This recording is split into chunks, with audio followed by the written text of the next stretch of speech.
Buongiorno e benvenuti a Cosa c'è di nuovo, le notizie di oggi, venerdì 22 novembre.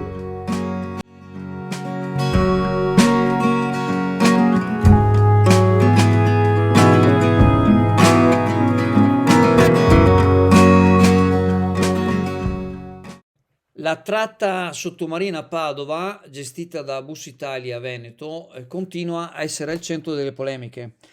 A riportare l'attenzione sulle gravi criticità è una lettera firmata da Leonardo Voltolina, studente universitario e pendolare, che denuncia condizioni di viaggio inaccettabili e un disservizio che si protrae da anni. Viaggi disumani su mezzi inadeguati. Secondo Voltolina, la situazione è degenerata ulteriormente con episodi come quello accaduto il 21 novembre 2024. Il bus delle ore 14 da Padova sarebbe stato sostituito da un mezzo urbano con appena 25 posti a sedere, costringendo passeggeri, tra cui giovani e anziani lavoratori, a un viaggio in piedi in condizioni precarie. Più che un trasporto pubblico sembrava un trasporto bestiame, denuncia lo studente sottolineando il rischio di cadute e incidenti lungo il tragitto. Tempi di percorrenza insostenibili, nonostante il sito di Bus Italia indichi una durata di 1 ora e 20 per il tragitto sottomarino a Padova, i pendolari segnalano ritardi sistematici. La media reale sarebbe di 1 ora e 40 minuti, ma spesso si arriva a più di 2 ore, con picchi di quasi 3 ore in caso di maltempo o traffico intenso. Lungo il percorso le corriere si riempiono di smisura, lasciando a terra decine di passeggeri, trasformare il viaggio in un calvario. Disagi quotidiani e tariffe in aumento. Non esiste fascia oraria in cui i mezzi siano adeguati al numero di utenti, afferma Voltolina. La situazione è aggravata dal continuo aumento dei costi degli abbonamenti, ora intorno agli 80 euro al mese, e dai disagi cronici causati dai cantieri lungo la strada, tra lavori per la nuova linea tranviaria e le altre opere. E quindi c'è un appello alla politica locale. Voltolina conclude con un appello diretto al sindaco, sì, e ai rappresentanti politici locali e regionali, invitandoli a provare in prima persona l'esperienza dei pendolari sulla tratta sottomarina Padova. Chioggia è abbandonata e i suoi cittadini sono costretti a subire ogni giorno viaggi indegni tra ritardi, mezzi insufficienti e condizioni disumane. Il grido di protesta degli utenti rimane inascoltato, se non per sporadici episodi che finiscono sui media locali. Tuttavia è sempre più evidente la necessità di interventi concreti per garantire un trasporto pubblico dignitoso a studenti, lavoratori e anziani che quotidianamente affrontano questo percorso. AF Energia ci trovate in Viale Mediterraneo 135 a Sottomarina, dal lunedì al venerdì 8.30, 12.30, 14.30, 18.30. Offriamo il servizio luce, gas, prezzo fisso, prezzo variabile, telefonia, fibra o ADSL per famiglie, imprese e condomini. Qui da noi potete effettuare anche il pagamento delle vostre bollette a una commissione ridotta di 1,30 euro.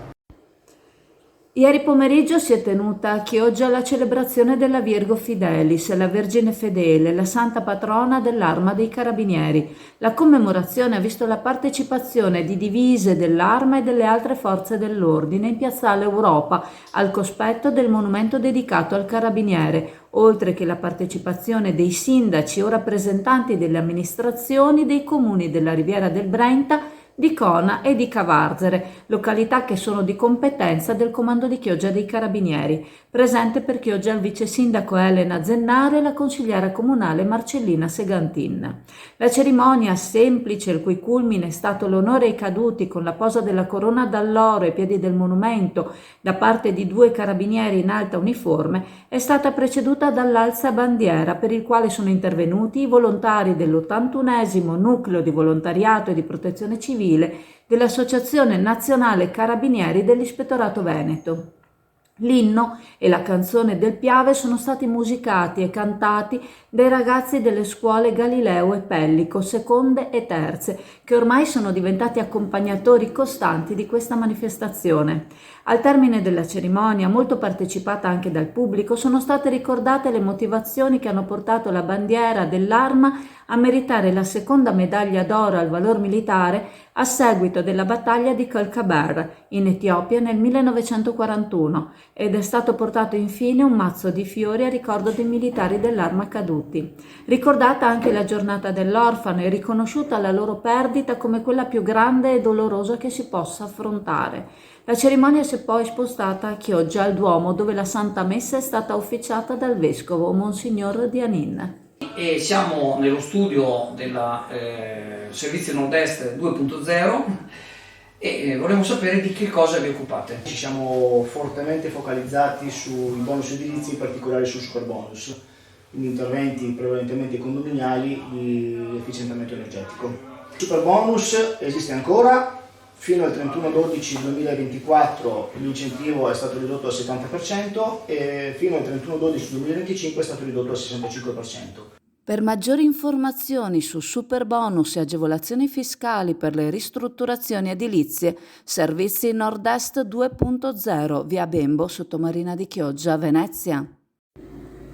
Fa parte del programma di educazione civica il progetto Salpiamo con la Marina Militare 2024 ideato dall'insegnante Maria Lucia Boscolo Todaro, supportato dall'ammiraglio Andrea Petroni e dedicato agli studenti delle classi terze della scuola secondaria di primo grado dell'Istituto Comprensivo Sottomarina Nord e che ha visto coinvolto ben 120 ragazzi. Lo scorso 12 novembre, accompagnati da 10 tra i loro insegnanti, 120 ragazzi si sono imbarcati su una motonave all'isola dell'Unione a Chioggia, recandosi alla biblioteca dell'Istituto di Studi Militari Marittimi di Venezia.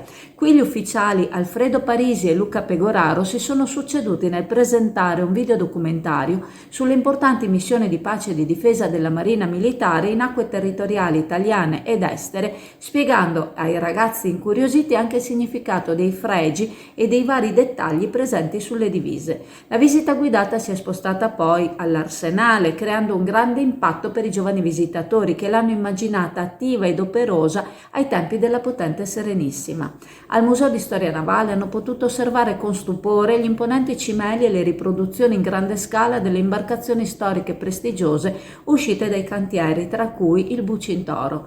I ragazzi in gruppi sono poi potuti salire a bordo del sommergibile in disarmo qui esposto, entusiasti nello scoprire di come sia stato possibile allora come oggi condividere uno spazio così ridotto. Prima di questo incontro i ragazzi hanno potuto incontrare il comandante della Capitaneria di Porto di Chioggia Alessio Palmisano e il capo pilota di porto Giuseppe Morello, che hanno spiegato loro la professione che svolgono e gli studi necessari per potersi formare in modo adeguato.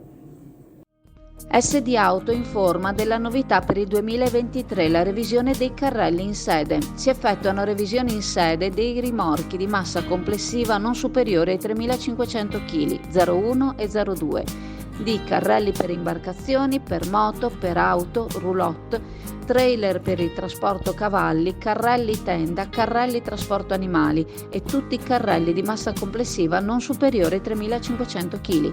Potete contattare SD Auto per qualsiasi informazione o chiarimento.